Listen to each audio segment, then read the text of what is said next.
I want to talk about failure.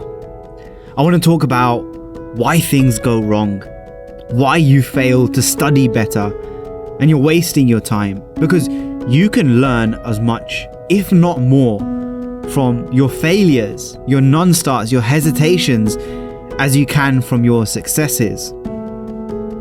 We think that things happen overnight, but they don't. They happen every day, in each passing moment. You win or you lose. You waste or you create. Winning or passing an exam or a degree, it's not a one-time thing. It's an everyday thing, an every moment thing. You don't win once in a while. You don't do things right once in a while. You do them right all of the time. Winning as a result, or success, excellence, they're all habits. Your goal is not too big, okay? You're just not yet the person you need to be to execute against that, and that is absolutely fine. So you don't just lose once in a while, you don't make an error once in a while, you don't fail an exam one time. You want the secret? It's called work. Do not get confused here. You have to work to match the ambition coming out of your mouth.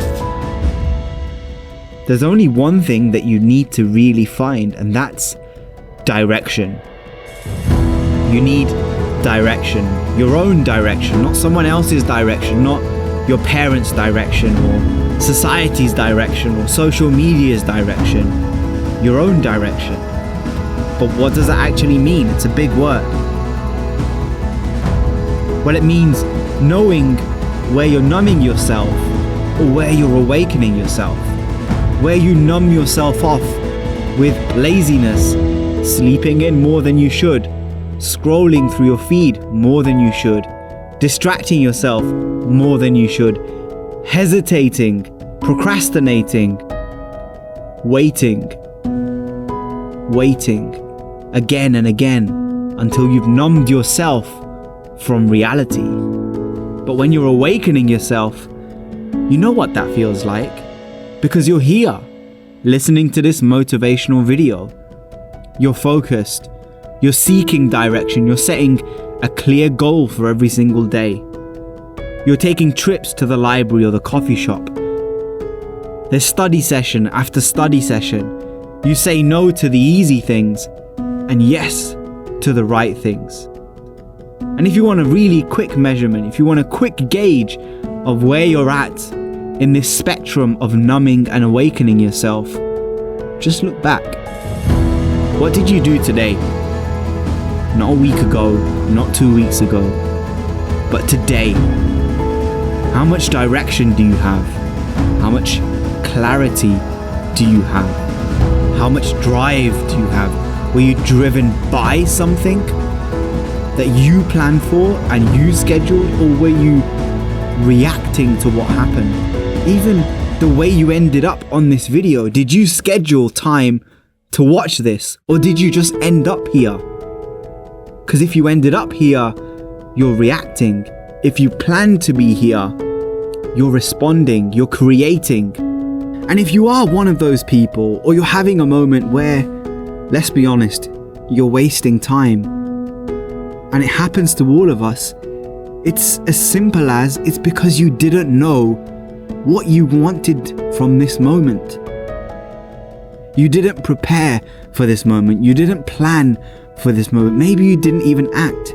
Never forget that you're either creating your day, or your day is being created for you by your emotions, by somebody else's agenda, by some YouTuber, by some social media post. There's only so much time in the day. Now, let me give you some practical advice. And it's called the PROM method. So what is the PROM method? What do I mean? These are the 4 pillars that will help you to get the most out of your study time. The first one stands for print. Because if you look at most students in your library, in your coffee shop, in your lecture theatre, in your classroom, you'll see that more and more people are using digital devices to increase and enhance their learning and academic experience. Now, I'm not knocking those tools because they are tools, but are they the best tools? Maybe not. There was a study done at the University of Leicester in England, and what they found was that students required more repetition to learn new material if they were reading from a computer screen versus printed material. So I want you to ask yourself this question. Do you learn more effectively when you have something in your hand that you tangibly can feel, touch, highlight, play with? Or does the computer screen, does that digital screen work for you? Are you more likely to be distracted when you're using something digital? Or are you more likely to be focused when you're using a paper version? The second thing, and probably one of the most important, relax. Take a deep, long, slow breath.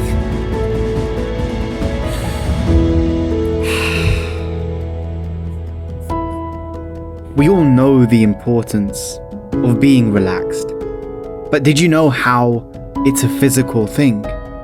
How when you're stressed, you release more cortisol, which inhibits the neurons in your brain from connecting, from communicating with each other.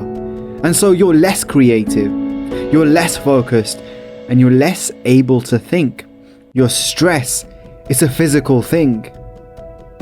So your job in the PROM method is to make sure that you set yourself, just like concrete sets itself, or you set a foundation, that you set for yourself a habit of becoming relaxed. And it's a gradient. I don't want you to be so relaxed that you're watching Netflix again and again and again. I'm talking about the kind of relaxation that helps you to be productive, that helps you to revise, study, learn every single day. Just like the tuning of a guitar, you need to tune your emotions in. You need to tune your mind in to the habits that you want to create. And moving on to the third thing, it's the one thing. We're living in a time and an age where devices and distractions are everywhere. In your lecture theatre, you see it. When you're at the dinner table, you see it. When you're in the classroom, you see it. Devices and distractions everywhere. And these tools start using us instead of us using them. So the challenge and fight now for you is one thing. Choose the one thing, the priority for this day. Feel it. Know it. Feed it. And start working to that one thing every single day so that, like I mentioned before, you have the direction that you need. And the final one is music.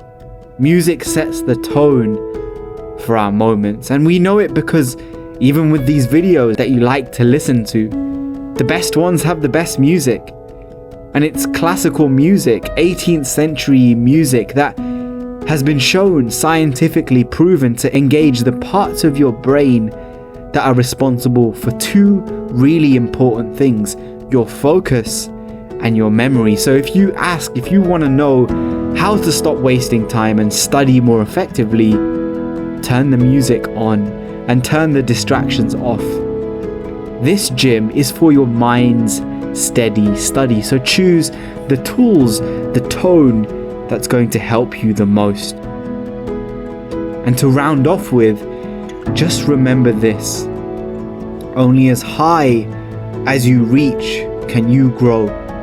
Only as far as you seek can you go. Only as deep as you can look can you see. And only as much as you can dream can you be. So reach high, reach far, go deep, and keep dreaming. My name's Keshav, and this is your motivation to study. Peace.